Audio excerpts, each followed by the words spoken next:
100% bonus depreciation is officially back. And if you're a high income earner making over $400,000 per year and you're thinking about using short term rentals to help with the tax benefits and get cash flow, definitely check out this video where I walk through around 15 people who are about to work with the B&B Accelerator team on just about everything related to why short term rentals and why now. What does the transformation typically look like depending upon the purchase price that you buy for your tax savings? How are we finding cash flowing deals? Where are the best markets? So strap in, check out the next 50 minutes. And if you're interested in working with the team, click the link somewhere around this video to schedule a call. But for now, enjoy this video. You guys are getting the black on green. So let's dive in. Let's just do the why short-term rentals, why now? So I think the main thing that's definitely been a driver for most clients who have come to us over the years is they find themselves, there's some like event, something recently shifted that is driving them into doing short-term rentals. And typically it starts with this. It's why short-term rentals, why now? It's typically because number one, they've had like taxable events where, they're making more money. If you're making 400K a year, and then you see at the end of the year, you keep 288, start with 600, keep 400, make over a million, keep 700, etc. That's been something that has recently shifted. So what people are typically experiencing is they obviously want to go from this, where they're, overworked, overstressed, no free time. People are now trying to optimize in our program, for example. They're talking a lot about, hey, I know I want to accelerate my timeline for retirement. I know I'm planning to retire in the next 10, maybe 15, maybe 20 years. I want to get into a scenario where I don't have to work quite as hard, quite as consistently, and then have more time to like take 2 months off every single year. It's very reasonable to take 2 weeks of vacation every so often, maybe work a little bit, but not when I have to, throw away 200 to 300 grand in a tax bill. So for those people who have been kind of feeling it and then recognizing, hey, I'm, on this hamster wheel, I'm definitely affluent, definitely making a lot of money, but definitely losing a lot of money. When you start getting clear on the transformation and why you're making the transformation, it becomes much easier to then saying yes to short-term rental deals. And then I'll factor in, kind of how the new bonus depreciation stuff is making this even more appealing. Where instead of you kind of being like this guy on the left or the scenario on the left where you're funding the IRS, instead, if you could just fund your real estate investment portfolio, keep it close to a 1-to-1 ratio of, if you have a $200,000 tax bill, could we come up with a way to get close to funding your real estate portfolio for maybe $180,000 to $240,000 and then shave down the tax bill enough so that your net effective tax savings is close to a 1-to-1 ratio, which is what we coin as a reverse offset method. So that is what the scenario looks like, where instead of you just losing money left to right every single year, now you're getting into a scenario where you're buying a home, you're getting tax benefits, and then you're getting cash flow, hopefully getting appreciation with the property going up in value over time as well. So this is the scenario that I'm going to start you guys with. So I think we can start diving into the numbers. So in this example, we have somebody on the left whose, let's say their household income is closer to $600,000 per year. Let's say for the sake of this is kind of like the median income level for most of our clients. Their household income, spouse and a spouse, so husband and a wife, husband and husband, wife and wife, whatever. They're filing jointly. They're making $600,000 per year. Well, if they end up doing nothing, this is kind of where they sit at. So their annual tax bill is closer to this, monthly tax bill is this, and then weekly, daily losses get pretty aggressive. And what I tried to do like 5 or 6 months ago was the most American thing I've ever done. I think in terms of number of iPads, number of football fields, size of washing machines, etc. I was like, how do I make this clear, like how aggressively terrible it is and how difficult it really is? If I could come up with this like more visceral example. And my example was, can we come up with like, a household object that everybody has? So either a MacBook, an iPad, an iPhone, whatever. This is the number of iPads and the iPad minis and MacBook Airs that you're smashing every single year, which I thought was hilarious. So if in this scenario, which I'll run through right here, and this is definitely relevant with the 100% bonus depreciation stuff, if you're buying roughly $1 million property, well, you can get very close to $300,000 in income that you offset. So after the purchase of this property, you would shift over to this side of the table where your income goes down by a factor of roughly $314,000 in this example that I'm referencing. The new tax bill is going to be much closer to something like this. And then the variation of the monthly, weekly, and then daily losses get way less significant. So that is a much easier scenario for you to start accelerating the timeline for retirement, right? So this is the example that I'll use. So this is actually an example from a deal that a client closed on last year. This is a property in Shady Shores, Texas. So the three things that you want to get clear on is just number one, what is bonus depreciation? This is that thing that when you purchase an asset for a business, The IRS incentivizes you to take a percentage of the total purchase price and use it as a write-off to write off or offset as a paper loss against your total taxable income for the purpose of reducing the income and thereby reducing the amount of taxes that you pay. So the IRS has loopholes, they have guidelines, they have mechanisms for doing this. So if you've ever seen somebody at your place of work or in your business who's ever bought a vehicle and highlighted, I bought this through my business and I'm using it as a write-off. Well, the reason that they're able to do that, if they're doing it compliantly, is because the IRS does have incentives for bonus depreciation for heavy machinery, which if that truck or that vehicle was over 6,000 pounds gross weight vehicle rating, they were able to write off 100% of the maximum amount they could write off on that vehicle all into year one.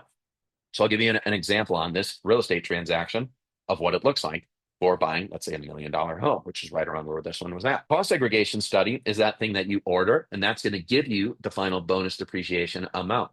So a cost segregation study is going to look at everything that is a part of the home that is above ground level. So things like the walls, things like the roof, things like appliances, pretty much everything that is bolted or affixed to the walls or the ceiling or the ground. If you were to theoretically take the house and flip it over, everything that wouldn't fall to the floor gets assessed in a cost segregation study. So for those of you who are asking, is furniture going to be included in there?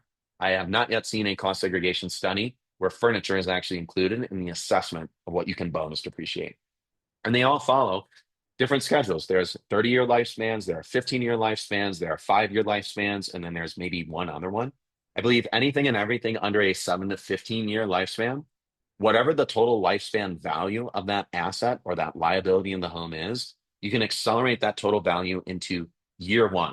So when we look at, so let's use Peter's example here. So Peter's purchase price on the home was $949,000. The land value is getting subtracted out. So land value, let's say it was roughly, let's say negative 200K, right? So $200,000. So the assessed value for what we can potentially offset on the home was basically, and these are rough numbers, 749,000, okay? So this is the value of everything above the land structure, right? So the value is worth 200,000 and the total property was worth 949. The remainder value of everything above the ground level that was associated with this purchase price was 749,000. So in that cost seg study, there are things that are listed as 1-year lifespan, 5-year, maybe 7-year. I'll have to go back and look. 15 years definitely on there, and then 30-year, right? So every appliance and every item that is in the home that is not furniture that falls under this category, we get to accelerate to year one depreciation schedule. Now, what does that typically look like? It typically looks like around 30 to maybe 50% of everything that is within that value range. So when we look at the final number, we take this 749 and then we multiply it by one of these two. Let's just take roughly 40% or whatever that value is. I'm going to have to switch over to my screen because I am a math wizard, but at very, very basic math.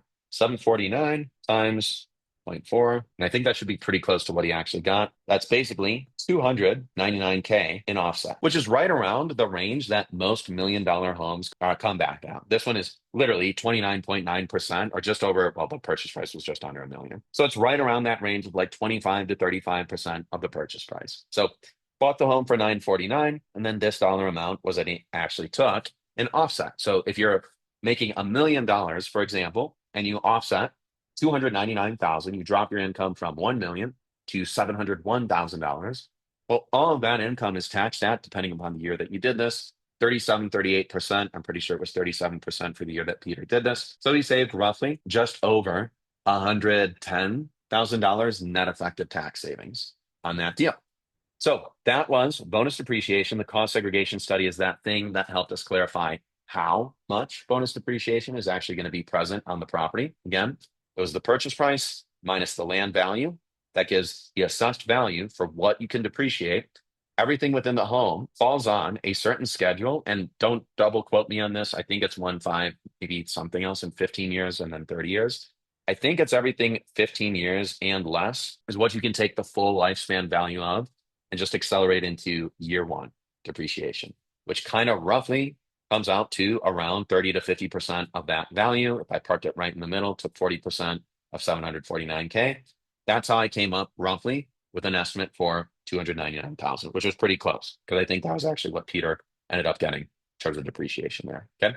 The final item, material participation. So in order to qualify this, what you are typically going to do is you're going to qualify for one of three different types of reps or real estate professional status. And then I'll make my disclaimer. I am not an attorney. I am not licensed counselor for legal advice, tax advice, financial advice, real estate professional status. There are multiple types. There's one that's a 2,000 hour per year scenario. That's like a full-time realtor, a lender, loan officer, mortgage broker, or somebody like me.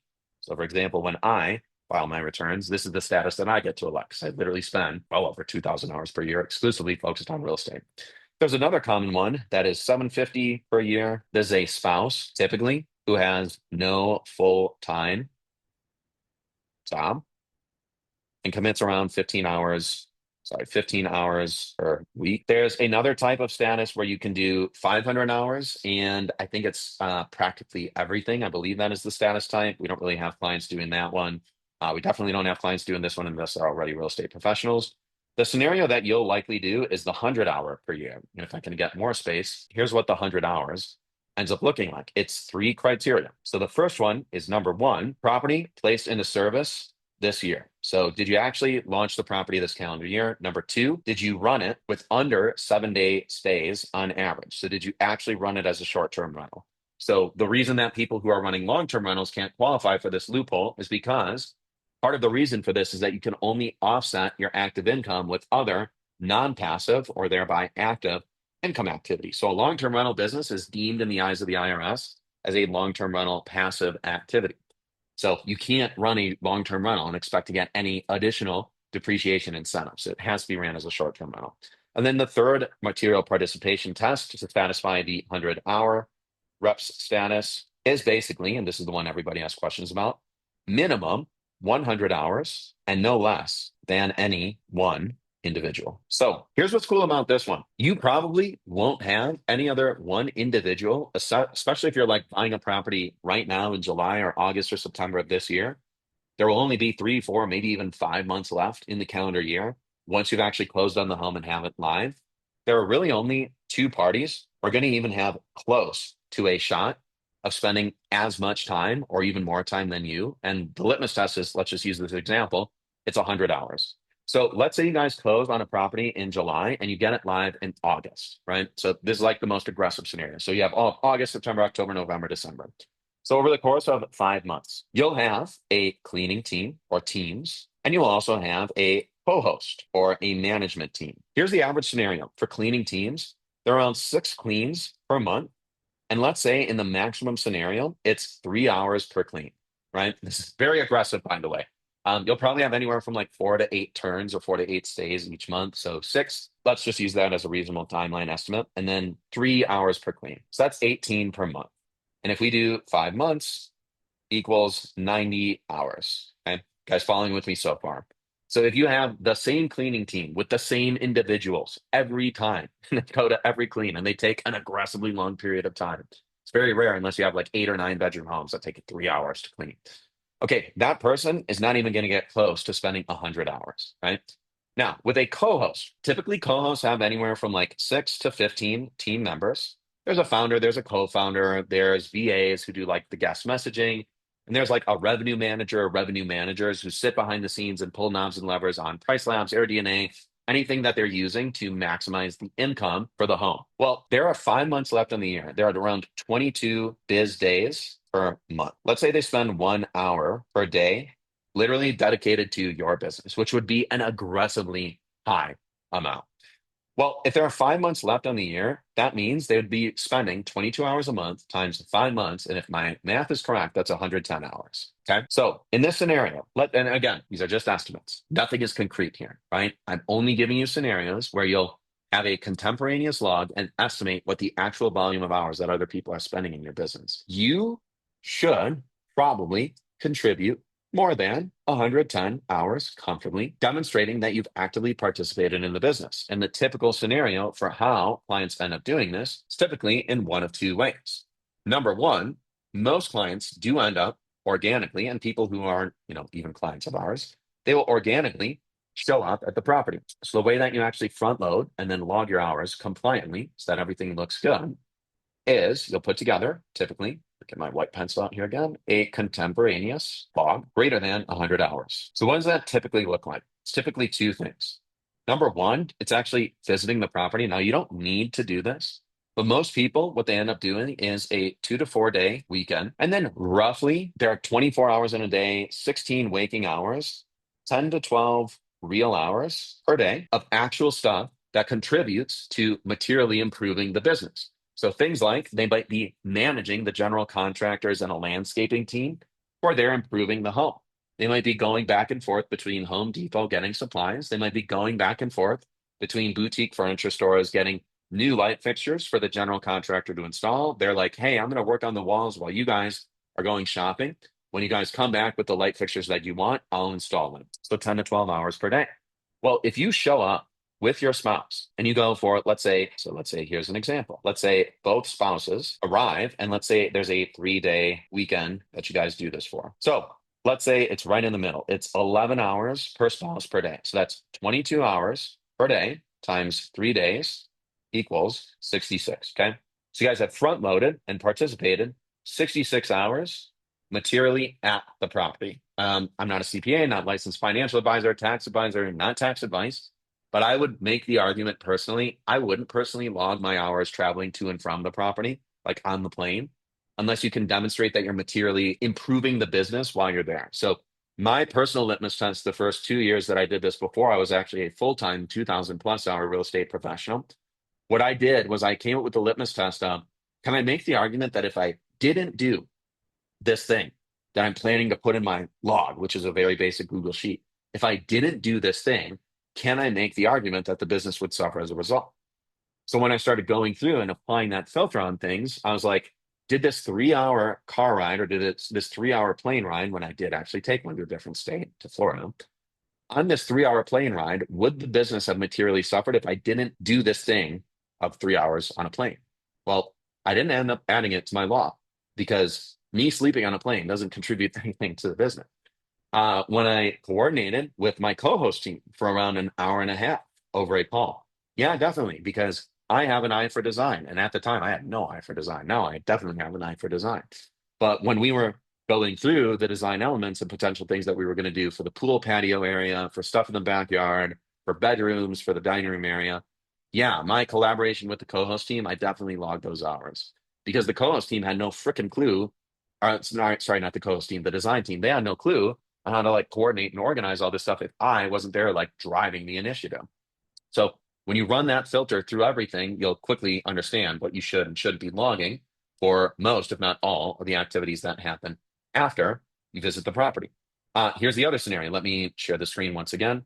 So all the stuff that is like ongoing stuff, let's go through, hey, we got stuff that we're doing outside of that one visit to the property. So like, what about the other, 100 plus hours that I'm going to be doing throughout the year?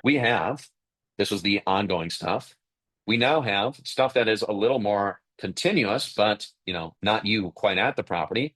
It's going to be mostly you on your phone checking the Airbnb app, probably for one of two things. Number one is guest comms, and number two is listing performance. So my argument that I would make here is for these two items, which you'll probably do 1 to 3 hours per week, which is closer to, if you have two spouses who are doing this, that's 2 to 6 hours per week. That's roughly 9 to maybe 25 per month. If you do that for 3 months, if you sum those two items together, you're well over 100. Right? The statement that I would make is basically one of the two things that you'll consistently do ongoing is kind of like quality control and actively managing your co-host team without micromanaging them, but definitely making sure that you're doing diligence on number one, are they nailing the guest communications? So are we actually responding in a timely manner? Are there any other automations that we could simplify? So for example, we have guests complaining that they're receiving this automated message, which makes no sense. Well, you would catch that feedback loop really, really quickly, share that with the co-hosting team and kind of drive the initiative of, hey, Jordan, with co-space management. Your VAs, they set up these automations the incorrect way. When I'm looking at these guests who are, two of them just checked in and they're both confused about this first message, like, hey, can you fix this? Well, you being heavily involved in the front end, just managing and overseeing and quality controlling, quality assuring, this is easily the most competent way for you to log and substantially claim that you're logging real contribution hours. That is what I would recommend. And then checking things like the listing photos, the listing description. As the team like rotates photos and checks things, maybe you notice, hey, why is our cover photo not showcasing the most impressive features that we put in on this home, which might be the backyard that has a mini putting green, a fire pit area. Maybe you have a pool or a hot tub. Maybe you put in work on a game room, like in the garage or another living room area. Or maybe you put in good effort to substantially improve the designs, accent walls throughout the living room or dining room area. Or maybe you installed shelves in the kitchen. So instead of having these cabinets, which don't look super impressive, now I see a lot of clients who have bare walls in their kitchen. They're literally installing these super cheap but impressive looking shelves. So I'm going to quickly pause here because a combination of the questions were around how does the material participation stuff work? How does the 100% bonus depreciation stuff work? I went through a lot of that stuff right now. I'll quickly pause and I'll kind of ask all you to unmute yourself at once. Jason, Mohammed, Priyanka still on here, Dennis, Sam, and then anybody else who joined in the waiting room. You guys have questions on that stuff. So it's getting number one, clarity on the transformation. Why are you doing this? Most of it is tax oriented. You guys are looking to diversify. You guys are looking to find a quicker route to retirement or just trying to, not fund the Internal Revenue Service plus your inefficient state government or 2 to 3 months out of the year that you guys are working. Any questions? You guys want to drop them in the chat or just take yourselves off mute? I'll quickly pause here because I also need a second to rest my voice. Priyanka, Mohammed, Jason, Dennis, anything that you guys want to double tap on right there? So Go for it, what Mohammed. markets, yeah, what markets mainly Sir? should we be looking at? Markets you should be looking at right now, I would say Florida and Texas, parts of Arizona, parts of Pennsylvania, specifically the Poconos, and then the Smoky Mountains in Sevierville, Pigeon Forge, Gatlinburg. By far, those are the areas where we're consistently getting the best cash flow, the best cash on cash return, short-term rentals that are already existing short-term rentals, and we're just buying them from people who are already running them as short-term rentals, either because they're too busy to manage on their own, or they're going through a divorce and they need to liquidate the homes, or they're typically other co-hosts who've been doing this for 5, 10, 15 years. Maybe they're now trading into a different asset class. Maybe they're going into multifamily now. Maybe they're going into Section 8. We just bought a couple homes from one seller in the Poconos who's literally retiring, and he's now shifting everything over to crypto, which I thought was one of the coolest old guys that I wasn't expecting to hear that. He's like, yeah, I'm going hard on XRP. And I was like, dude, you are YOLOing at the maybe the right time. I thought that was hilarious. But everybody's got their own incentives. Throughout Florida specifically, I personally think the Panhandle is probably going to have the strongest surgence for short-term rental demand over the next 2 years, more than any one area. And that's a product of there are so many HOA assessments that are going to be levied on older condo buildings, older multifamily condo apartments, condo buildings that specifically most people won't be able to afford. So what's going to happen is a lot of these condo buildings where there are like 2, 3, 4, maybe even 5 bedrooms listings, those are probably going to come off of the Airbnb platform over the next 2 to 6 months because people just can't afford to keep running those properties. They don't cash flow enough to make it make sense. And then any families or retired couples who live there, they're probably going to need to end up selling those homes. And I don't really think they're going to have a super aggressive buyer pool. So if you're buying anything in Santa Rosa Beach, Miramar Beach, Panama City Beach, Destin, Florida, we just did a couple other spots in no, that was actually Destin as well.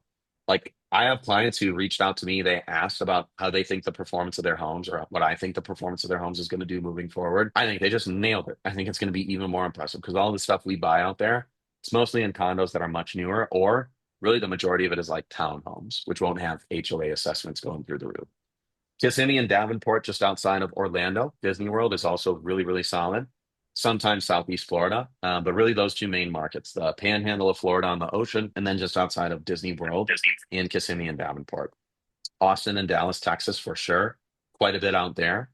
We just underwrote a new place in Austin. It was a $600,000 home. Probably going to cash flow $20,000 per year. It's already cash flowing like 8 to 10. The seller is selling it because they are actually going through a divorce. And we found like 5 or 6 really simple revenue drivers that are basic amenities that they can add in there. That should probably get them an extra 8 to 15,000 in cash flow per year. So the total entry on that deal will all in be $120,000. Cash on cash will be like 18 to 20%. So it'll do over like $20,000 in net cash flow a year, which is pretty insane. So it was a really cool find. I was excited because it's tough for us to find stuff like that in Austin. Dallas, we find a lot in smaller purchase prices, 300 to 700,000 purchase price, no problem. Mesa and Glendale, Arizona, phenomenal markets. Tons of people travel out there. Phoenix and Scottsdale is very competitive. You can have a top of the line property, nail the design, nail almost everything, and still struggle, to be honest. We haven't had clients close homes out there, fortunately. But I just saw the writing on the wall like 3 or 4 years ago when we started underwriting out there. But Mesa and Glendale, Arizona, for sure. Sedona sometimes, but just everything is still like too expensive out there to make the cash flow work. And then the Poconos in Pennsylvania. It's a blend of 5 cities that are all right next to each other, typically stuff that's near or right on top of the water. It's like the poor person's Hamptons. That's I shouldn't even label it like that externally. It is a more budget-friendly version of the Hamptons. But we still have homes out there that do like $500 to $1,800 per night on weekends. Insane yield. Some of the best like cash and cash return for 4 or 5, 6 bedroom homes out there, typically sleeping larger groups of people during the winter months. You've got all kinds of people coming in for snowboarding, skiing, snow-covered mountain activities. So if it's snowboarding, skiing, anything else out there in that area. And then during the summer months, you'll get a ton of people who come out there for lake activities. So boats, kayaking, canoeing, just swimming on the water, being on the water, doing fires outdoors. So our revenue driving amenities out there are always the fire pit plus the mini putting green if your backyard can support it. So we get some of the best cash flow probably in any area out there. And then the Smoky Mountains, that's probably the next and final biggest one. So all of Gatlinburg, Seaverville, Pigeon Forge. We underwrote 2 deals in the last 24 hours. One of those homes is doing around 90 to 100,000 a year. It's right next to a home that is very, very similar. And the seller, the current host rather, they added in a really cool lengthy mini putting green. It spans like it's like 3 lanes of mini putting green and then a nice backyard fire pit area. So like this host clearly knows what they're doing. They added in the 2 main revenue driving amenities for that whole area. That thing did $190,000 plus in the last 12 months. So I told my client who's putting in an offer on the home next to it or very close next to it was a very similar area where you can do almost the same thing. I told him there's no way you'll do less than like 110 to $140,000 in the next 12 months if you just nail these 2 things. So he put together a budget of like 30 grand to work with a landscaping team that other clients have worked with out there to do the fire pit area, which kind of already is going to be pretty simple there. Let's just literally ripping out grass, replacing it with stone, and then building a brick fireplace. And they'll add in like 8 of these oversized wooden chairs. And then the putting green, it depends. It could be anywhere from like $8 to $16,000 for that. But most of those 2 projects will probably all take more than like no more than like 4 to 5 days max. It's pretty simple. You're literally just ripping out ground and replacing it with either stones or astroturf above one layer of like another type of sediment or whatever needs to be beneath there, depending upon the soil type that he's on. So those are probably our best performing markets and pretty much the only markets that will source it. Some southern Georgia, and then like maybe 2 or 3 other markets that we occasionally find stuff in throughout Georgia, maybe the Gulf Shores of Alabama. But that's probably where most of everything will come for the next 4 or 5 months that we source deals in before we shut things down for the end of the year. So how can we estimate the tax benefit? Because it's going to vary from one property to another. Yeah. I think it may depend on landscaping, extra stuff that's been put in. Do you have an idea because obviously, I mean, a cost seg study would be the definite thing, but Correct. do you have a way to estimate Your best bet is going to do beforehand? the generic formula that I put together. So you take the total Mhm. purchase price, you subtract out what is the estimated land value right now, and then ballpark somewhere between that like 40 to 50%, maybe 30 to 50% range of that Mhm. total amount. And then that should give you, kind of a range that you're probably going to be in for the final bonus depreciation amount. So if I were to pull it up again, for example, and then just run another I quick see. example. Yeah. So it's really, I mean, the biggest differentiator, honestly, is literally just the land value. And then it'll be plus or minus like 5% of whatever that final amount is. So, like, for example, let's do a really like optimistic one. So, we have like for example, here's a really cool one, and hopefully this maths. So, we have a $1 million condo in Santa Rosa Beach, Florida. So the formula is purchase price minus land value equals assessed value. And then you're going to feed this through anywhere between, oops, not the dollar amount. Let's say anywhere between like maybe 35% to 55% of that value. And that equals final bonus depreciation amount, right? So let's run this example. So let's take the $1 million purchase price minus the land value. Well, show of hands. Let's see who's engaged. And if it's anybody else from outside of Muhammad, Dennis, Jason, Priyanka, these calls your guys. What's the land value associated with a condo that's 10 stories in the air in Florida? Just take a guess. How much land value is associated with you purchasing that condo building or that condo unit, rather? Well, the condo is going to be less because you're sharing the land with a bunch of other condos. So that's a Yeah. better percentage, basically. Exactly. Yeah. I mean, it's exactly. Dennis nailed it. Very small land value is very accurate. So, without getting into the semantics of like how it's actually calculated, what I'll show you really quickly is let's just run that formula again. And again, this is all rough directional stuff. I'm not giving you like a one-to-one, like, hey, this is exactly what your bonus depreciation is going to be. I don't make claims like that. Let's just say it's 50K. Oops, I got to change the pencil up again. So let's say 50K. All right. So the assessed value is now 950,000. And then a left and right range is probably going to be something like this. So let's take the 950 and multiply it by 35%. And then let's take the 950 and multiply it by 55%. And again, guys, my mental math is super, super strong, but not right now, right now. I'm too tired to estimate this on the fly. Okay, so 35% of 950 on the lower end would be 32K, which is pretty insane. And then all the way on the highest of high ends, it's probably right around 500K. So I'm just going to put that in here because my mental math is strong for now. So if you wanted a conservative estimate, you're probably somewhere in the range of 410, it's like middle of the pack. The higher end would be here, and then the lower end would be here. So that's probably what you'd end up doing. The most effective thing you could do is know the total purchase price and then get a rough estimate of the land value. And what you could do is you could go on Zillow, you can use systems like PropStream. What you can also do is you can reach out to your local county clerk or like a county assessor's office and just literally dial the phone number and just ask, hey, can you give me a rough estimation of what the land valuation is here? And if you can't do that, what's the most direct comp that you would advise me to find on my own so I can get a rough estimate of the value? They typically will have that Mm. value because what they'll do is they can use the tax assessment and the land valuation for the previous calendar year, which would be 2024. And the land valuation shouldn't fluctuate like crazy. So you can find a blend of that through either Zillow or one step deeper would be PropStream, or one or two steps deeper would be just calling the county clerk. Just asking, hey, what exactly was the land assessed value for 2024 when the property taxes were levied for this home? Yeah, that makes sense. Good rough backup napkin math estimator is so long as you're not buying in areas where the land is like crazy, crazy highly valued, like California or New York, 25 to 35% of the total purchase price is going to get you pretty accurate almost every single time. If you're on the So lower about end of like, that, go ahead. oh, sorry, I was going to ask about like beachfront properties. Typically, the land values there is high. Is that something you try to stay away from for tax benefit?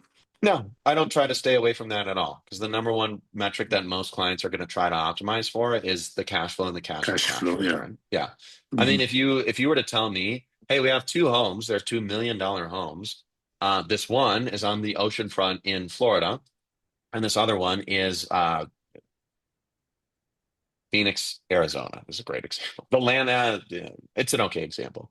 The Phoenix land value is super low, and the Florida land value is super, super high. So there are better tax savings on this Florida deal. But the confidence interval on being able to cash flow positive, Phoenix is very, very low. Florida is very, very high. To me, it would be foolish for somebody to try and over-index so hard of squeezing out the maximum bonus depreciation that they could by choosing the Phoenix property over the Florida one. Because, I mean, you shouldn't let the tail wag the dog in this scenario. That's a brilliant example. It's like, hey, between those two homes, probably choose the Florida one. Like, yeah, you could go and buy a similar sized home on a plot of land that has slightly lesser value for land value. But really, what you're trying to optimize for is like you're trying to do this process year over year over year.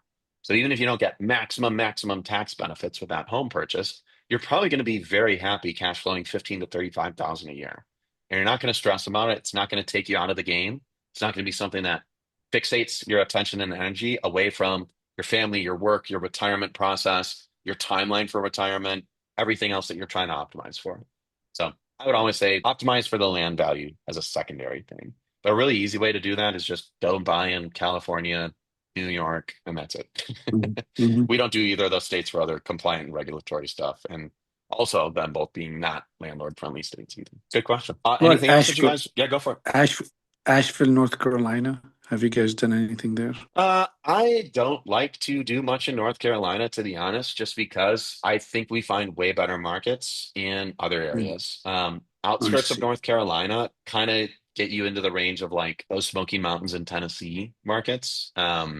There are a few areas that are just outside of North Carolina, but honestly, we just don't find enough inventory for us to, have it make sense for us to dedicate team members to consistently looking out there and underwriting. Sure, Like sure. Seaverville, Pigeon Forge, and the Smoky Mountains and Gatlinburg, we literally can't even keep up with the volume of stuff that we're underwriting right now. I see. Same thing with like the Poconos in Pennsylvania. It's not really like a mountainscape area, but it's just like if you're trying to be on the East Coast, Northeast, Eastern, East Coast area, like those two markets, I would say overall, they crush North Carolina. And also North Carolina is like kind of just had this like valuation increase where like everything just shot up in property value. I'd like to see it correct a little more too before we even start looking out there again, to be honest. The Smoky Mountains just corrected very nicely. Now's a great time to be buying out there. So I would say for the most part, we probably find way better stuff in Smoky Mountains and Poconos than North Carolina right now. So much so that like I don't even have people on my team looking out there aggressively right now. I see.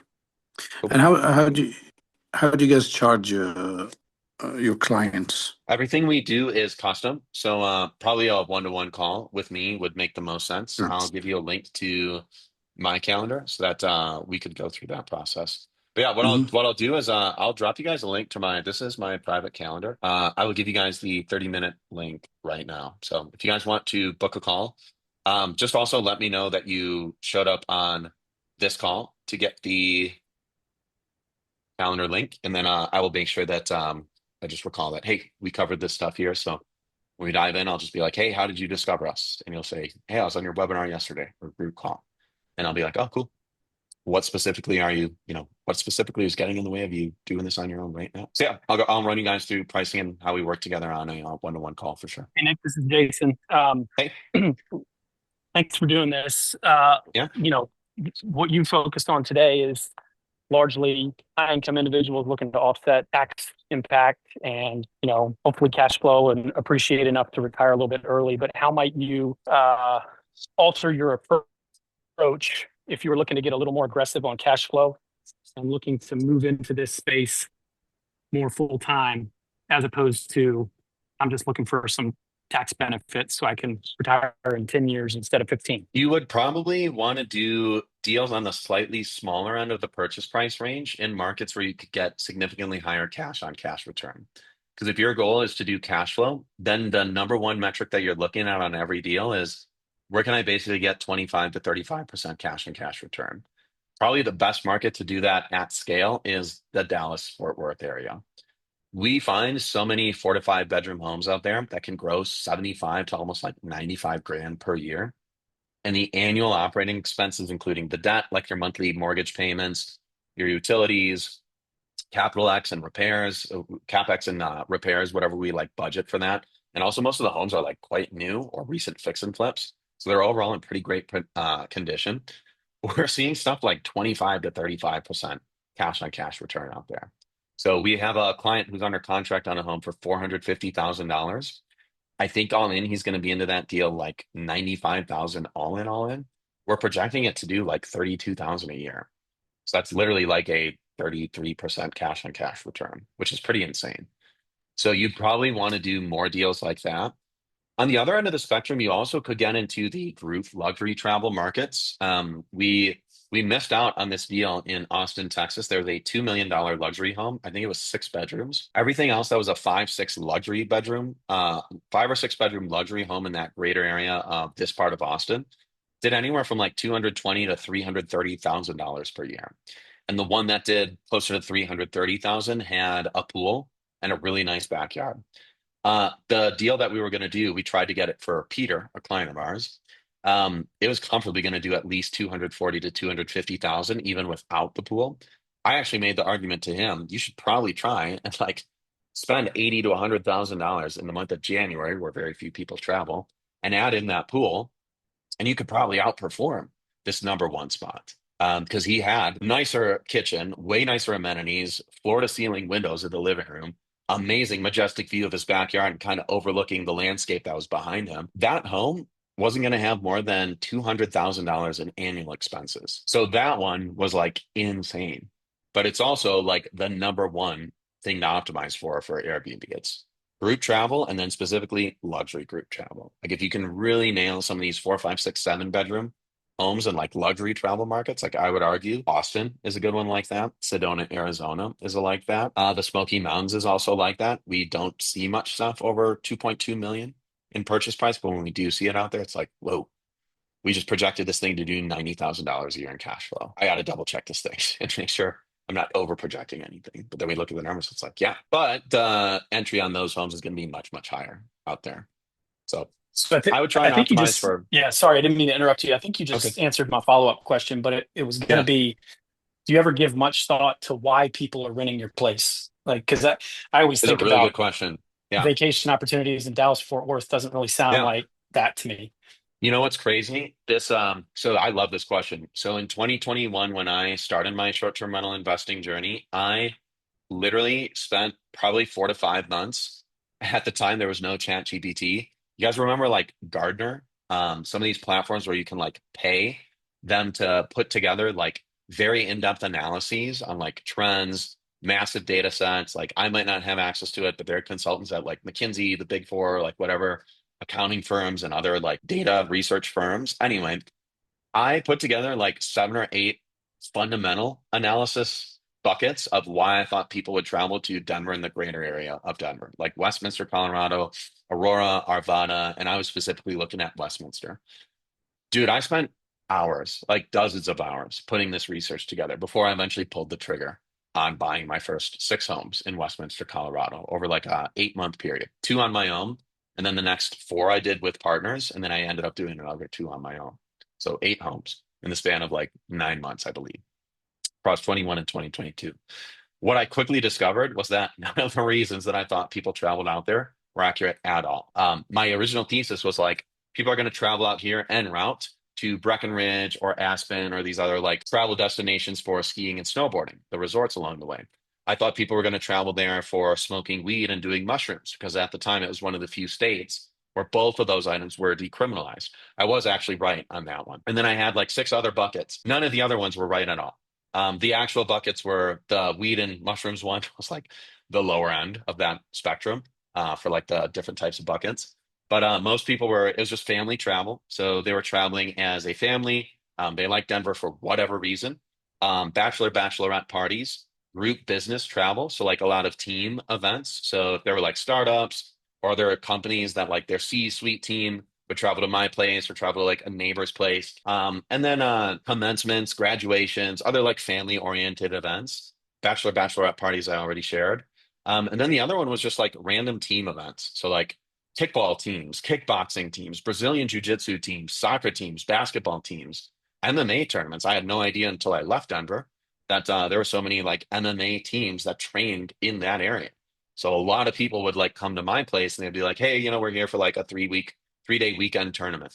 And this is way cheaper than staying at a hotel. And we have like 14 people on our team. We comfortably sleep in your 5 bedroom plus the 2 bunk bed sets that I had in the basement. They loved it. So I had no idea what drove the demand out there. But what I did get right was the fact that there actually is demand. It was validated. So the same is true with Dallas, with Austin, with the South Panhandle of Florida.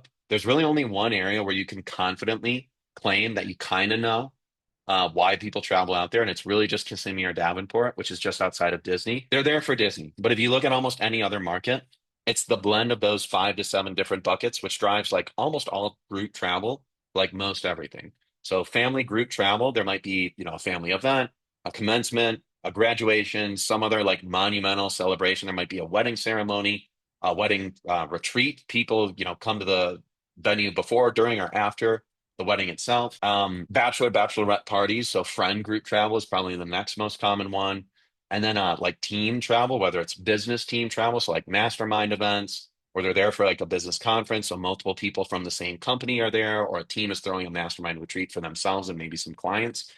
And then the final one is like other general team stuff. So like, dude, kickboxing tournaments, basketball, football, soccer, baseball tournaments, they happen literally everywhere. And people got to come in from out of state or out of the city, and they don't want to drive back and forth 90 minutes to 3 hours every morning and every night. So it's just much more convenient for the whole team to stay there. That's like 80% of everybody's travel everywhere outside of a few key markets. So that's mostly what's, going to be your analytics. It's like, so long as you can confirm the demand exists, you don't have to understand why they're traveling out there. That has served me and clients exceptionally well. Because, dude, I have no idea why people still travel to Denver. It's like one of those 6 or 7 buckets every single time. I was wrong. I spent 6 months trying to figure it out. It's just one of those 7 buckets. That's what I've done. And it's pretty much the same in most markets. That's really cool. Appreciate the But insight. yeah, of course. Cool guys. All right. Well, I will drop the recording. If you guys need anything else, Priyanka, I think I heard from you at the beginning of the call. Yeah, guys, I'll bump my calendar link one more time if you guys want to quickly just bookmark this. Or what I'll do is I can also just send this to everybody on the calendar invite. So if you guys aren't able to open this up, and then what I will do is I'll just say thanks to everyone who signed. Use this link to get private access to my 30-minute calendar if you'd like to discuss working together. Shoot me some feedback. If you guys liked how this flowed, let me know. If you hated it and you thought there was something that was obvious that should have been better, let me know. We're obviously super feedback driven at our company. And I appreciate you guys. I'll do another one of these tomorrow. I emailed the link to my calendar to you guys. I also dropped it in the Zoom chat. Yeah, and then would love to speak with you guys one-to-one over the next week or so. It is a buyer's market, and there are a lot of people who are flooding back into the market. So if you guys are trying to work with us, there's not fake sense of urgency. I literally am always exploring shifting over to a waitlist only approach because we have a lot of clients who are now waking up and they're like, hey, I'm ready to do multiple deals this year or my first deal this year. And we will always give clients who have already been working with us priority. So we'll shut down like a wait list until other people, get their deals done. And then we'll start, opening up slots again. So appreciate you guys. And if you'd like to join tomorrow, I'll probably do the other half of stuff that I couldn't get to today. Otherwise, I'll see you guys on my 1-1 calendar. Enjoy your guys' weekend, or rather your afternoon.